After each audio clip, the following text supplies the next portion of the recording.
It's the real news. I'm Aaron Mate. A surge of neo-Nazism and anti-Semitism in Eastern Europe has a strong U.S. tie. The Polish Senate has approved a law that criminalizes the assigning of responsibility to Polish nationals for the crimes of the Nazi Holocaust and for using the term Polish death camp. Poland's far-right government is a close U.S. ally and was openly embraced by President Trump in a visit last July. And meanwhile, in Ukraine, it has just been revealed that the U.S. has supplied military assistance to the Azov Battalion, a far-right militia known as a bastion of neo-Nazism within the Ukrainian armed forces. Max Blumenthal is a best-selling author and senior editor of the Gray Zone Project. His recent piece, published by The Real News, is called "The U.S. is Arming and Assisting Neo-Nazis in Ukraine While Congress Debates Prohibition." Welcome, Max. Let's start with what you have reported for The Real News about Ukraine. You call this a truly scandalous episode of close to covert U.S. support for neo-Nazism in Ukraine. Explain what's going on there.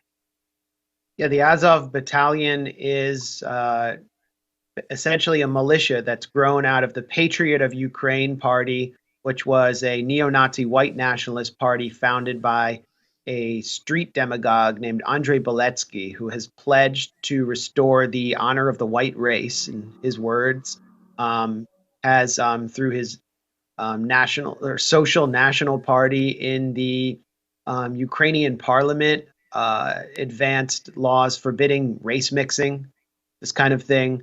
And the Azov Battalion became active after the civil war began in the Donbass region in eastern Ukraine, when pro-Russian separatists sought to secede, partly because of the the neo-Nazi incipiency in Kiev. They didn't want any part of it. They speak Russian.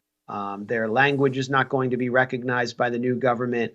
And so the Azov Battalion was ultimately incorporated into the country's National Guard and military through the Ministry of Interior, through Arsen Avakov, who's been basically a supporter of its agenda all along. He also at one point installed another figure from Patriot of Ukraine, Dmitry Yarosh, as the police commissioner in Kiev. This is another neo-Nazi figure. And, you know, all along we saw these denials, especially in 2014 during the Maidan so-called Revolution of Dignity, which was actually a right-wing nationalist coup against a democratically elected government. We heard liberal voices like Timothy Snyder or neoconservative operatives like Jamie Kirchick deny the very existence of neo-Nazism in the ranks of the Maidan. Now I think it's very clear that Azov is on the march, and I'll get to that in a minute. What I did here at The Real News was compile a series of reports, including from Azov's own website, that demonstrate that U.S. military trainers have visited Azov in the field to train and exchange logistical information. They appeared in uniform with Azov Battalion members who are wearing the Wolf's Angel patch, which is a Nazi SS symbol, a runic neo-Nazi symbol on their arm. This is just a scandalous spectacle.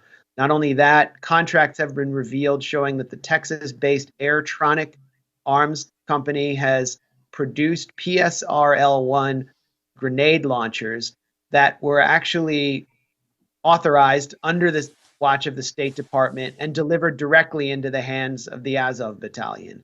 So the U.S. has armed Azov.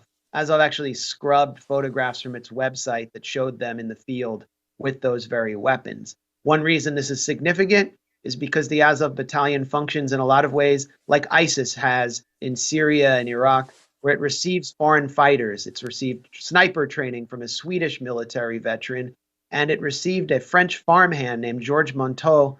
At some point in 2016, Monteau returned from Azov camps in the east with a trove of weapons that was enormous. I mean, we're talking about hundreds of pounds of C4 explosives, automatic weapons, and grenade launchers. And he was on his way to Western Europe to attack a soccer festival and carry out attacks on synagogues and mosques. This would have been one of the most significant terror attacks in recent European history.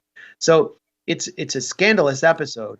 And now we've learned in the last week that the Azov Battalion has formed a national corps, which is both a political party and a street militia that is deployed into the streets of Kiev. A neo-Nazi militia is deployed into Kiev. They're not fighting pro-Russian separatists. They're there to, quote unquote, restore law and order. And this is part of the wider agenda of the far-right nationalist and neo-Nazi movement in Ukraine. It's called the Reconquista. It's been spelled out by Andrei Beletsky, their chief ideologue. And the idea is to essentially recapture the so-called white countries of Europe, Ukraine being the bastion of the white reconquest of Europe. And so you have hundreds of armed neo-Nazi militia members in Kiev right now. They've actually interrupted a city council meeting. They took over a city council meeting in central Ukraine, and it's beginning to look like a putsch. President Poroshenko is weaker than ever. He's even been denounced by the Kiev Post, which is basically an arm of the pro-NATO Atlantic Council. He's, I don't know why, getting attacked by all of the pro-Maidan Western commentators. And meanwhile, this neo-Nazi putsch is happening completely beneath the radar of U.S. media. And it's absolutely terrifying, not only to the Jewish community of Ukraine, but to average Ukrainians.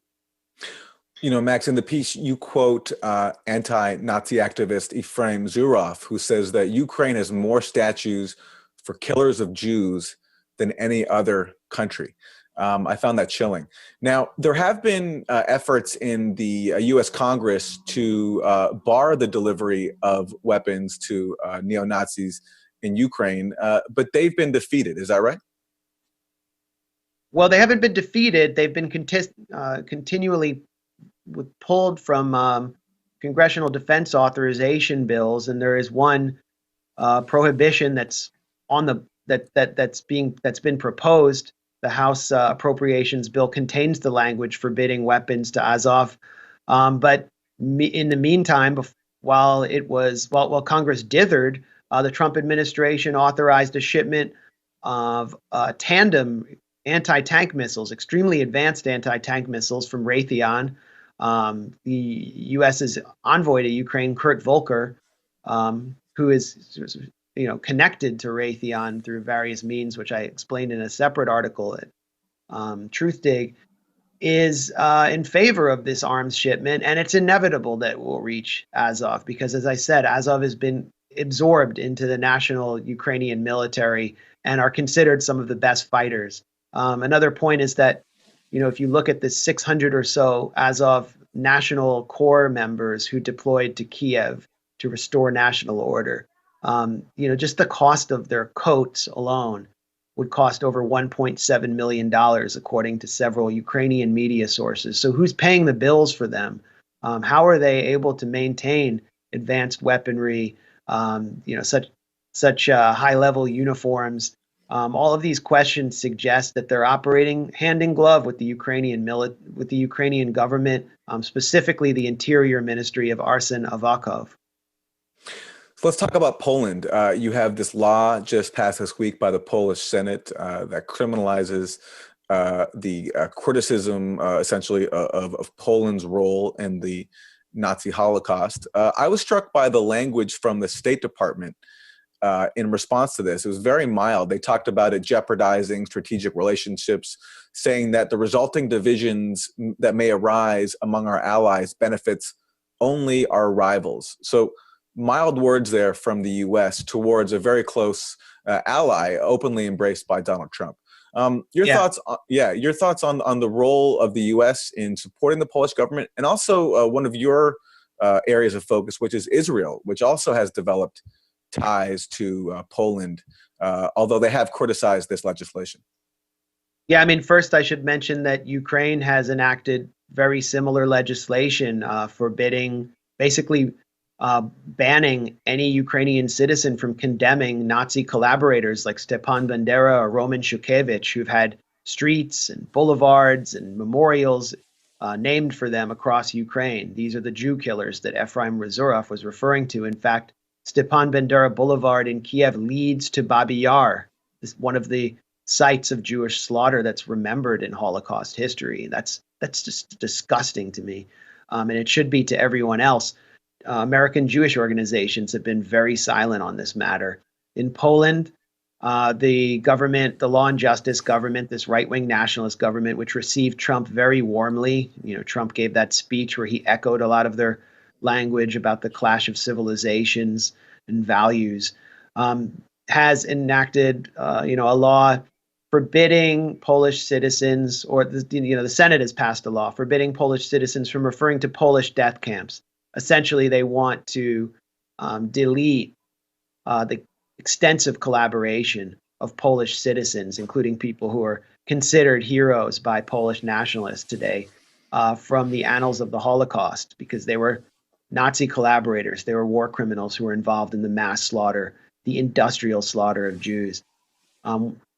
Israeli government has been very upset about this week. Israeli media has been turning to the so-called bubbies, the grandmothers who came to Israel after the Holocaust out of the displaced persons camps. But one of the things that hasn't been really mentioned in Israeli media is the fact that the Israeli government last year signed a memorandum of understanding with the Polish Law and Justice government. And part of that memorandum of understanding was that Israel recognizes Poland's need to ban expressions relating to Polish death camps. Israel just signed on to that. They basically signed on to the legislation that their government is condemning. And, why did they do that? Well, Israel has a long history, and the Zionist movement has a long history of collaborating with anti-Semites, including Nazi Germany, to advance its own narrow national interests. In this case, we recently saw Poland abstain from a UN vote condemning Israel over the Trump and condemning the Trump administration's recognition of Jerusalem as Israel's capital. And Poland recently signed a $14.5 million deal to import Patriot missiles from Israel that are mostly made by Israeli arms manufacturers. Israel's basically looking to Eastern Europe as the future support base for its own Likud right-wing government. And Israel really has no place to condemn Poland or Ukraine or any other country that engages in banning certain recognitions of the Holocaust, because Israel's government has authorized its own legislation to forbid its Palestinian citizens from observing their own destruction, specifically the Nakba, which represented the organized campaign of ethnic cleansing from 1947 to 1948 and the ongoing campaign of destruction and dispossession of the Palestinian people. So those are really shared values between Israel and the Polish government, and those shared values are reflected in the memorandum of understanding. On that historical point about the history of figures in the Zionist movement, prominent figures collaborating with anti-Semites, there's an episode of the Moderate Rebels podcast hosted by Max Blumenthal and Ben Norton with guest Joseph Massad on this topic, and we'll link to that on the Real News website on this page. Max Blumenthal, best-selling author, senior editor of the Gray Zone Project, thank you. And thank you for joining us on the Real News.